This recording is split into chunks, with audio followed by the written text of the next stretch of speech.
ان کے ساتھ ہوا کیا وہاں پہ.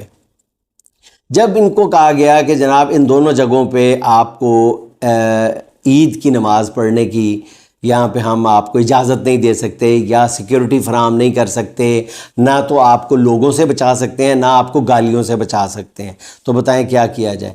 پھر وہاں کے سیکیورٹی حکام نے کہا کہ جی آپ جدہ واپس چلے جائیں. باقاعدہ کہا گیا کہ آپ جدہ واپس چلے جائیں. اب جہاں جدہ کے جس علاقے میں ان کا گھر ہے وہ میرا خیال کروڑوں پاکستانی جانتے ہوں گے کہ جس طرح دنیا کے ہر شہر میں، بڑے شہر میں، لنڈن، پیرس اور دیگر جگہوں پہ مہنگے تھے. ان کی بہرحال عادت ہے کہ جہاں رہتے ہیں ان کے لیے ضروری ہے کہ وہ مہنگے ترین اور پوش ترین ایریا میں گھر خریدیں.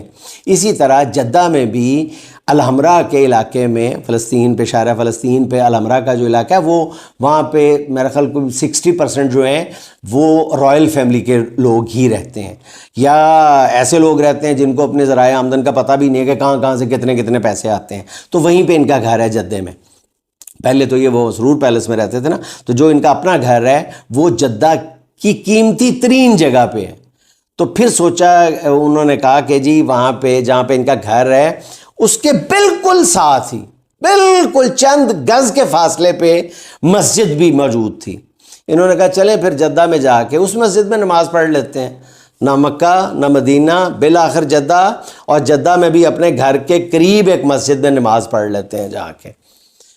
سیکیورٹی حکام نے کہا نہ بابا جی اوتھے بھی نہیں. عربی میں کہا ہوگا، میں تو پنجابی میں کہہ رہا ہوں اوتھے بھی نہیں. اوتھے تو نہیں نا عربی میں کہتے. انہوں نے کہا جی اوتھے بھی نہیں. انہوں نے عربی میں پوچھا ہوگا پھر کتھے. انہوں نے میرا خیال پھر عربی میں جواب دیا ہوگا جو مجھے بھی آتی ہے. انہوں نے کہا گیا فی البیت، اپنے گھر کے اندر. ان کو انہوں نے کہا جی جو ساتھ آپ کے جدہ میں آپ کے گھر کے ساتھ جو مسجد ہے ہم وہاں پر بھی آپ کو سیکیورٹی نہیں دے سکتے. وہاں پر بھی اگر کوئی پاکستانی آ گیا انہوں نے بھی وہی مشہور نعرہ لگانا ہے، وہی والا گلی گلی میں شور ہے، وہی والا نعرہ لگانا ہے. تو پھر مجبوراً اس مسجد میں بھی نہیں جب جگہ ملی تو آخری ٹھکانہ ان کا یہ تھا کہ گھر کے اندر ہی عید کی نماز ادا کی گئی جدہ میں. یہ آخری عشرے کی میں آپ کو پوری داستان سنا رہا ہوں جناب.